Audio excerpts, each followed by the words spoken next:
Permettez-moi d'abord de vous dire que on est très content d'être là aujourd'hui.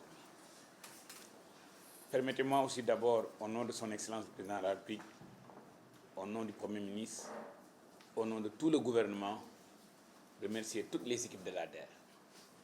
Vous savez, quand on parle de solidarité gouvernementale, voici, madame, ce que j'entends par solidarité gouvernementale. Madame la déléguée générale a très bien anticipé quand on l'avait invité au Conseil interministériel de la commercialisation. Venir avec une enveloppe de 9 milliards pour nous soutenir et le lendemain nous dire qu'elle est prête à nous accompagner pour résoudre les problèmes ponctuels et aujourd'hui me dire et me confirmer que l'ADER est prête à nous accompagner pour acheter les cribles, ça c'est un signal très fort. Vous savez, quand je venais ici, le dernier coup de téléphone que j'ai fait, c'est avec le ministre du Commerce et de l'Industrie, qui me confirme que le Sénégal importe présentement plus de 2500 produits pour 7500 milliards, dont 1070 milliards, c'est des denrées alimentaires.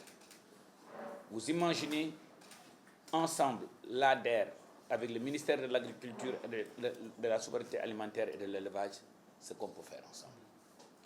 Importer plus de 7500 milliards, importer plus de 2500 produits, c'est exporter des emplois.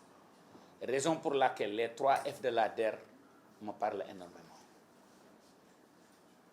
Former, formaliser et financer. Aujourd'hui, madame, vous avez fait preuve de cet accompagnement-là. En tout cas, le partenariat que nous signons aujourd'hui, comme madame la déléguée générale l'a dit, est un signal fort de notre accompagnement et l'accompagnement de tout le gouvernement. Aujourd'hui, on était en train de préparer le budget de 2025. Ce budget de 120 milliards qui a été alloué l'année dernière par l'agriculture, à l'agriculture du moins, est probablement un budget que l'on va reconduire pour 2024. Pour vous montrer la volonté de son Excellence le Président de la République, la volonté du Premier ministre, la volonté du gouvernement pour accompagner le monde rural. Avoir maintenant des partenaires comme la DER ne font que faciliter les choses. Et en tout cas, madame, les 5 ans que vous avez passés au ministère de la Famille, tous les Sénégalais s'en souviennent. Les quelques mois que vous avez passés ici, les Sénégalais commencent à le sentir. Ça fait très longtemps que nos points de collecte n'ont pas eu de crible. Mais permettez-moi de vous dire à tous les Sénégalais, à tout le monde rural, que Madame Der est arrivée.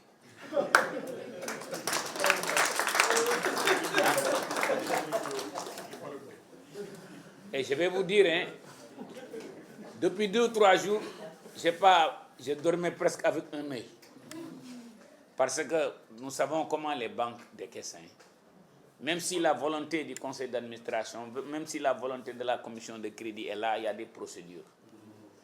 Voici la raison pour laquelle nous devons donner plus de moyens à la DER. Et je lance un appel à tous les partenaires techniques et financiers. Je lance un appel à mon collègue ministère de l'économie. Je lance un appel à son Excellence le Président de la République et le Premier ministre. Soutenons davantage la DER. Parce que cet outil en mode fast track, cet outil en mode Johnny, on en a besoin. Ça, c'est un outil dont on a besoin. Parce que les récoltes n'attendent pas, le paysan n'attend pas, les urgences n'attendent pas. Donc cette collaboration est plus que vitale pour notre réussite. En tout cas, madame, je ne serai pas très long, mais sachez que non seulement on est des partenaires, mais nous n'allons pas faire un sprint ensemble. Nous allons faire le marathon ensemble. Et en tout cas, au nom de tous nos collègues, nous disons un grand merci à la DER. Nous disons au nom de tout le monde rural aussi, nous disons un grand merci à la DER. Et ensemble, on est absolument convaincus que nous allons vaincre le défi de la souveraineté et de la sécurité alimentaire. Je vous remercie.